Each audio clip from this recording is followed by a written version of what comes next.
So hi folks, here we are at beautiful Wadey Bay, which we'll show you a bit more about later. But basically in amongst the gorse and rubbish, but this has been previously cleared, so we're just doing a little bit of tidying up here. But I've had a lot of people ask me about the modifications I've made to the Ventrac tough cut deck, and this is actually the first real trial out on the road with it after I've completed those modifications. So I'll give you a quick rundown on what we've done, and we'll take it from there. Okay, so this is one of our new Ventrac 5220Ps. Well, they're not so new now, we've had them for a couple of months. As you can see, getting a little bit dirty because they're working hard. But they're a good machine certainly, and I'm very happy with it. We do some pretty steep and nasty stuff with it, and primarily we purchased them so that they could do wide area mowing and go into some of the softer areas that other machines can't go. But anyway, the tough cut deck, here we go. So basically I'll insert a photo here of how the layout of the deck normally goes when you buy it. We've done some modifications to this one, and I'll quickly run through them. The basic problem that we had was that the machine would not come to cut the heavy Kikuyu grass that we have. Sort of the YouTube videos I'd seen of it working didn't really seem to perform. So, and that was due to the flat blades, and that there was counter-rotating blades choking it up as well. So, decided to make a few changes to it and see how they would go. Not expensive ones. First thing is that basically this spindle here was actually, this spindle pulley was up the other way. There was an idler pulley mounted here, and there was a secondary belt. So this main drive belt, well not this one, a smaller one, would come across to the top pulley. Underneath is the secondary pulley, would send this belt around here and rotate the blade in the opposite direction to the other two blades that way. And that just didn't seem to work for us, so mainly because I could not find left and right winged blades.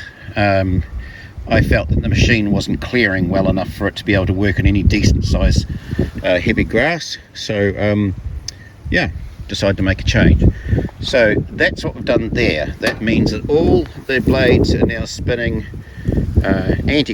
clockwise rather, when you're looking at the top of the deck here. So standard rotation. Oh, the nice thing about that, by the way, coincidentally, was when we took off the intermediate belt here, we found that the drive belt for the MU 720 decks, the 72-inch decks, fitted perfectly. And I'm wondering if that's not an accident, actually, as if the original design of this deck might have been to accommodate these belts, and I'm not sure why Ventrac went to the counter-rotating blades.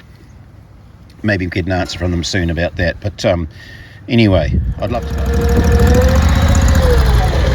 The deck doesn't lift very high, but anyway, I've got the front guard wide up a bit to help the stuff clear, because the front rubber guard normally hangs right down on the ground, and it tends to help choke the machine up as well. So the only reason I haven't taken it off altogether is it means I can take the wires out and drop it if I'm in a situation where I can't take the risk of having the front of the machine exposed so much. But you'll see underneath here,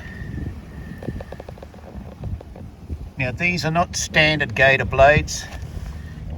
We had to cut them down to fit this machine, because this is a 68-inch machine and could not buy gator blades, or could not buy any winged blades as such to fit this mower. A 68-inch mower, it's a bit of an interesting shape, but that's here in New Zealand. You might have easier chances of getting the better blades overseas. But anyway, so that's where we're up to. Just a quick shot, and I'll now run this into a bit of a video of the machine working, but please be gentle with me.